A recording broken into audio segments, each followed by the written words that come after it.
Assalamualaikum warahmatullahi wabarakatuh. Perkenalkan nama saya Laura Erika Raikopoyu dengan NIM 102120020. Di sini saya akan mempresentasikan UAS kecerdasan buatan saya.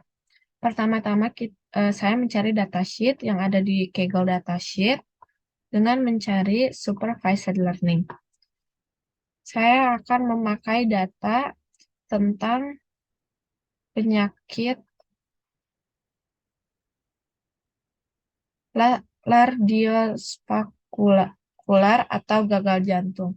Selanjutnya kita akan mendownload data dan mendownload kode terlebih dahulu. Karena saya sudah mendownload data dan mendownload kode, selanjutnya saya memasukkan ke dalam Google Colab. Di sini saya tidak memakai MATLAB karena MATLAB saya sedang gangguan, sehingga saya memakai Google Colab.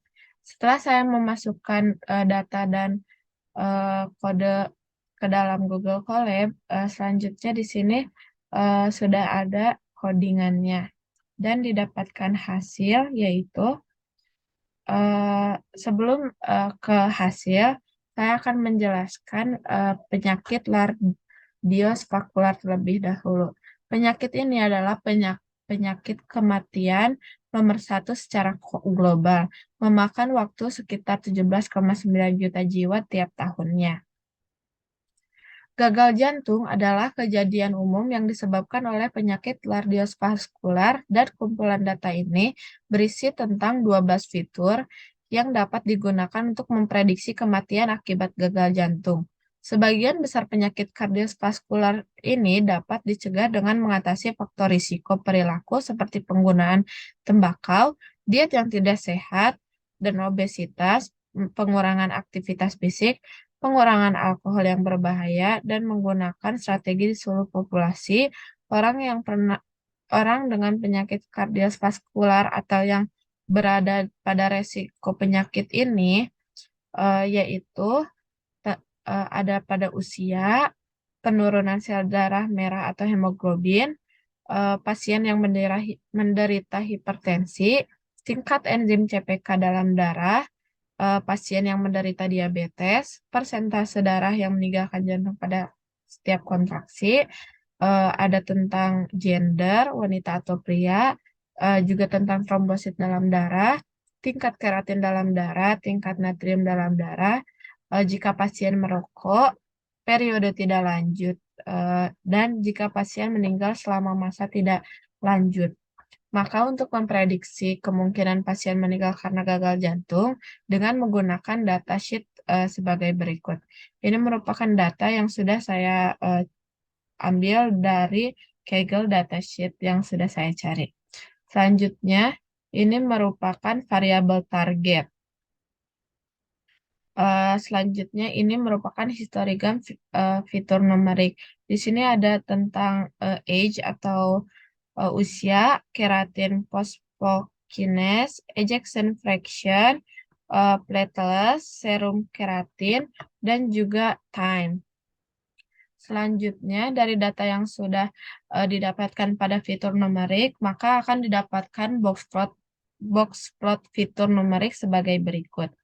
Ini merupakan box plot fitur yang sudah didapatkan dari data yang ada di atas dengan kelas target, yaitu usia, ini keratin phosphokinase, juga ada ejection fraction, lalu ada platelets, lalu ada serum keratin, dan juga ada waktu time.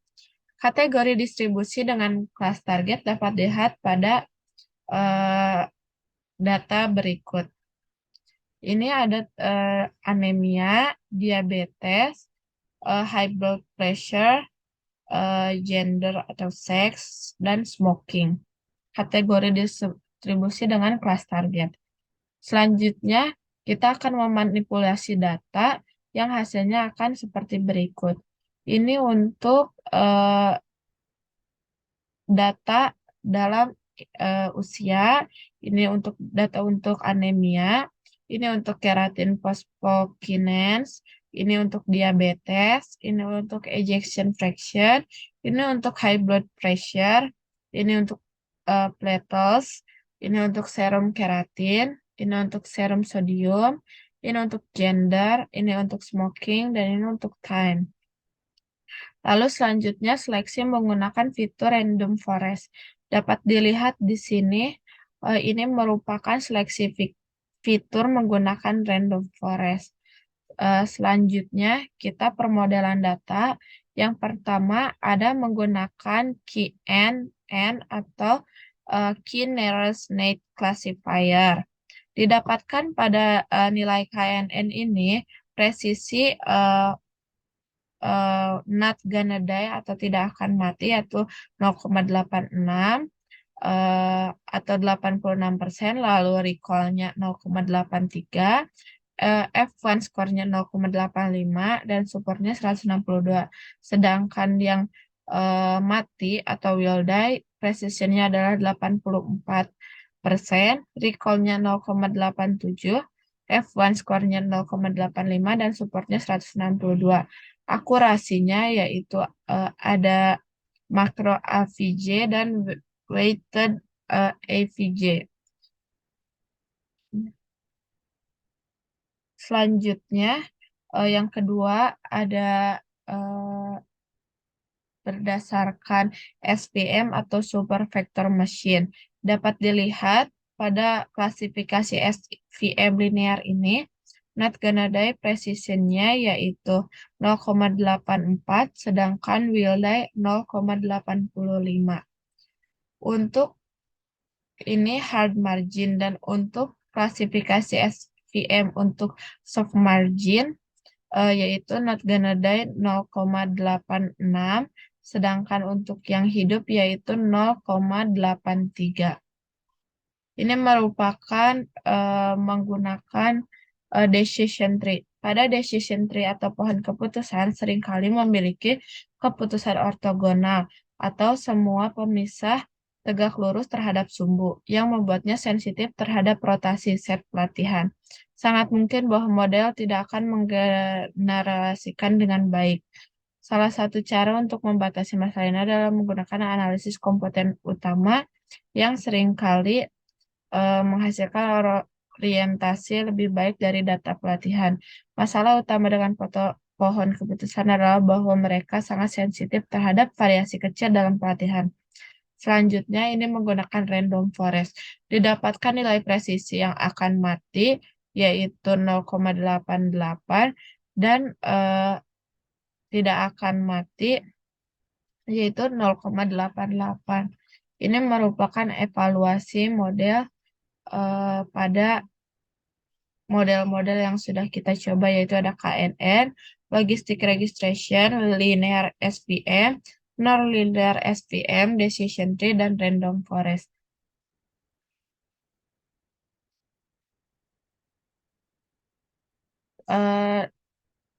Sehingga dapat dilihat metode yang dilakukan untuk menghasilkan data penyakit Lerdias-vaskular diperoleh metode yang terbaik adalah KKN atau Key Nearest Neighbor dikarenakan ketepatan klasifikasi yang tinggi daripada yang lain. Dapat dilihat pada gambar 17, nilai akurasinya adalah 0,91 per 0,91 atau 90%, nilai precision 0,93, nilai recall 0,93, dan nilai F1 skor adalah 0,92. Dapat dilihat di sini.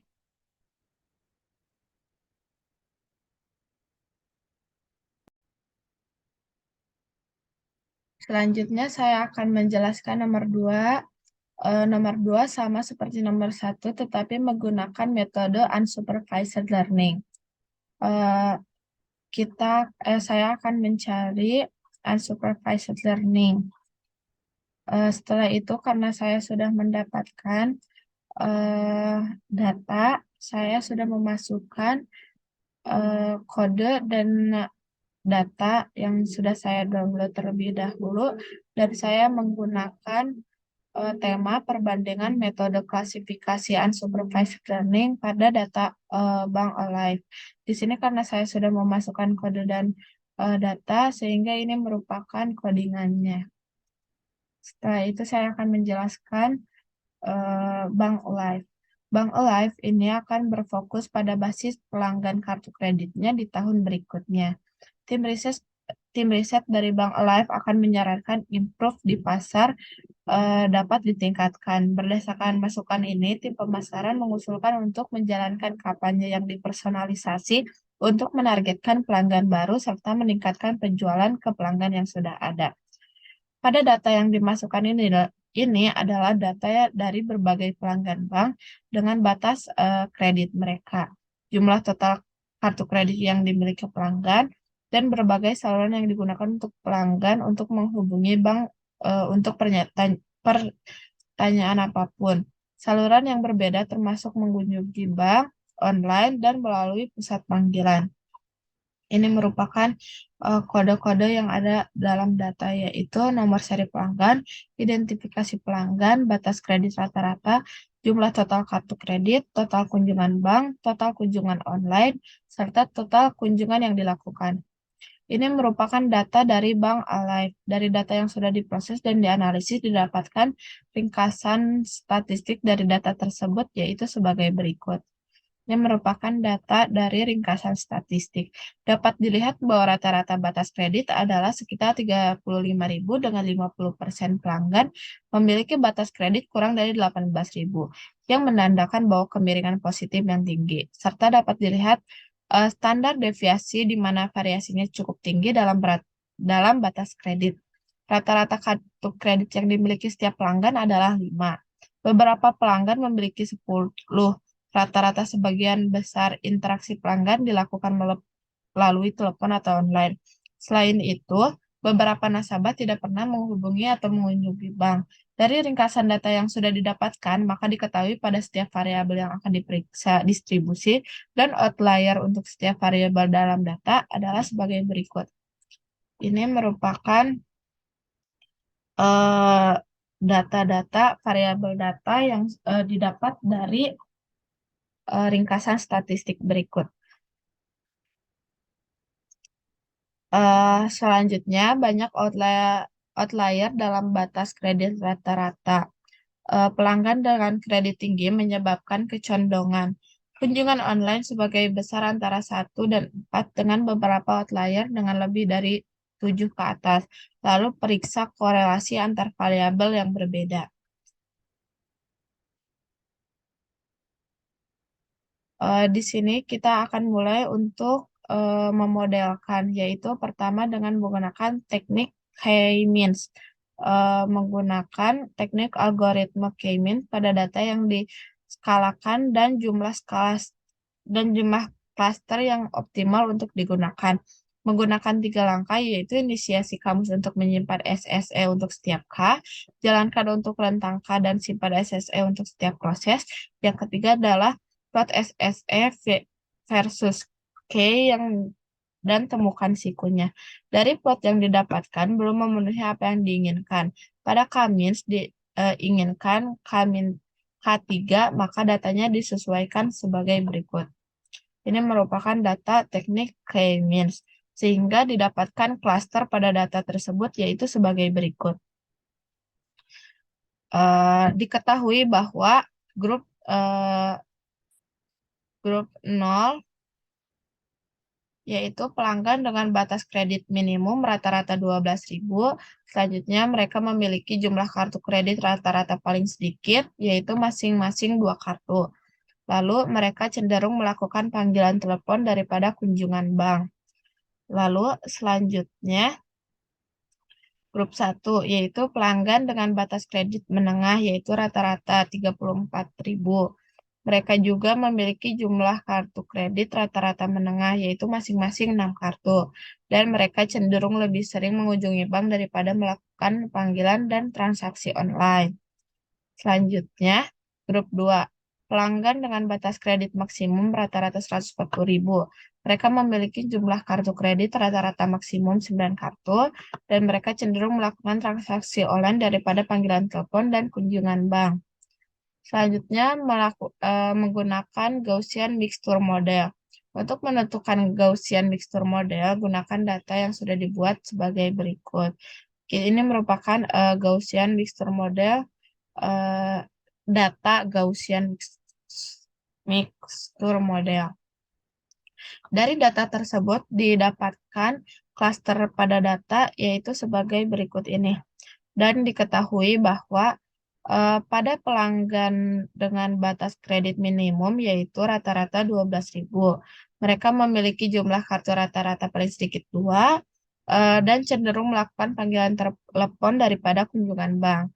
Selanjutnya pada grup 1 yaitu pelanggan dengan batas kredit menengah yaitu 34.000, memiliki jumlah kartu kredit rata-rata yaitu 6 kartu dan cenderung lebih sering mengunjungi bank daripada melakukan panggilan dan transaksi online.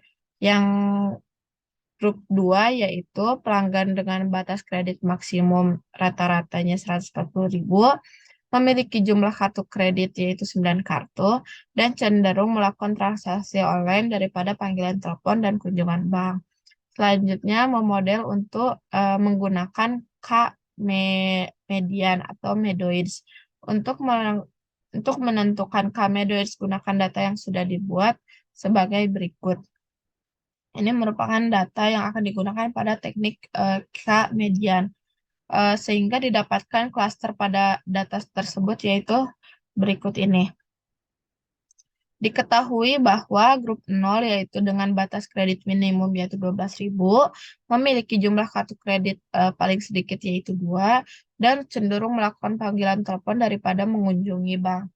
Lalu selanjutnya grup 1 yaitu dengan batas kredit menengah rata-rata 85.000 memiliki jumlah kartu kredit rata-rata menengah yaitu 7 kartu dan juga mereka lebih cenderung mengunjungi bank daripada melakukan panggilan dan transaksi online.